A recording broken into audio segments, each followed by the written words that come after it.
നമസ്കാരം. Raf talks ഫുട്ബോളിലേക്ക് ഏവർക്കും സ്വാഗതം. ഇന്ന് യുവേഫ ചാമ്പ്യൻസ് ലീഗിൽ നടക്കുന്ന മത്സരത്തിൽ FC ബാഴ്സലോണ കളിക്കളത്തിലേക്ക് ഇറങ്ങുന്നുണ്ട്. ഫ്രഞ്ച് ക്ലബ്ബായ ബ്രസ്റ്റാണ് അവരുടെ എതിരാളികൾ. ഇന്ന് രാത്രി ഇന്ത്യൻ സമയം 1:30 നമുക്ക് ഈ ഒരു മത്സരം കാണാൻ കഴിയുക.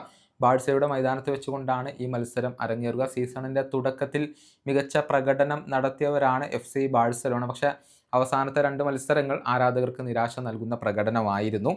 ആ 2 മത്സരങ്ങളിലും അവർക്ക് വിജയിക്കാൻ കഴിഞ്ഞിട്ടില്ല.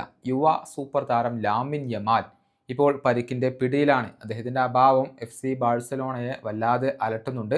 കാരണം ലാലിഗയിൽ 3 മത്സരങ്ങളിലാണ് ലാമിൻ യമാൽ ഇതുവരെ സ്റ്റാർട്ട് ചെയ്യാതിരുന്നത്. ആ 3 മത്സരങ്ങളിൽ ഒന്നിൽ പോലും വിജയിക്കാൻ FC ബാഴ്സലോണയ്ക്ക് കഴിഞ്ഞിട്ടില്ല. 2 തോൽവികൾ അവർക്ക് ഏറ്റുവാങ്ങേണ്ടി വന്നിരുന്നു. ഇന്നത്തെ മത്സരത്തിലും യമാൽ ഉണ്ടാവില്ല എന്ന കാര്യം ഇപ്പോൾ ഉറപ്പായി കഴിഞ്ഞിട്ടുണ്ട്. ബാഴ്സയുടെ പരിശീലകനായ ഹാൻസി ഫ്ലിക്ക് ഇതുമായി ബന്ധപ്പെട്ടുകൊണ്ട് ചില അപ്ഡേറ്റുകൾ നൽകിയിട്ടുണ്ട്. അദ്ദേഹത്തിൻ്റെ വാക്കുകൾ ഇപ്രകാരമാണ്: യമാലിൻ്റെ ക്വാളിറ്റി അത് നമുക്കെല്ലാവർക്കും അറിയാവുന്നതാണ്. അദ്ദേഹം ഒരുപാട് സ്പേസുകൾ നമുക്ക് നൽകുന്നു.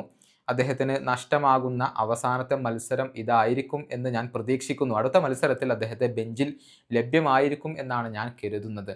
ഇതാണ് ബാഴ്സലോണയുടെ പരിശീലകൻ പറഞ്ഞിട്ടുള്ളത്. അതായത് ഇന്നത്തെ മത്സരത്തിൽ യമാൽ ഉണ്ടാവില്ല എന്നുള്ളത് ഉറപ്പായി കഴിഞ്ഞിട്ടുണ്ട്. പക്ഷേ അടുത്ത മത്സരത്തിൽ അദ്ദേഹം തിരിച്ചെത്തിയേക്കും എന്നാണ് പ്രതീക്ഷിക്കപ്പെടുന്നത്. നിലവിൽ ചാമ്പ്യൻസ് ലീഗിൽ മികച്ച പ്രകടനം നടത്താൻ ബാഴ്സലോണക്കും അതുപോലെ തന്നെ ബ്രസ്റ്റിനും സാധിക്കുന്നുണ്ട്. 4 മത്സരങ്ങൾ കളിച്ചപ്പോൾ 2 ടീമുകളും 3 മത്സരങ്ങൾ വീതം ചാമ്പ്യൻസ് ലീഗിൽ വിജയിച്ചിട്ടുണ്ട് എന്നുള്ളതാണ്. അതുകൊണ്ട് തന്നെ ഒരു മികച്ച പോരാട്ടം ഇന്ന് ആരാധകർക്ക് കാണാൻ കഴിഞ്ഞേക്കും. ഇനിയിപ്പോൾ ഈ ഒരു UCL മത്സരത്തിന് ശേഷം അടുത്ത ലീഗ് മത്സരത്തിൽ ലാസ് പാൽമസ് ആണ് ബാഴ്സലോണയുടെ എതിരാളികൾ. ഈ വീഡിയോയുടെ അവസാനിപ്പിക്കുന്നു. ഫുട്ബോൾ ലോകത്തെ കൂടുതൽ വിശേഷങ്ങളുമായി റാഫ് ടോക്സ് കൊണ്ടുമെത്താം.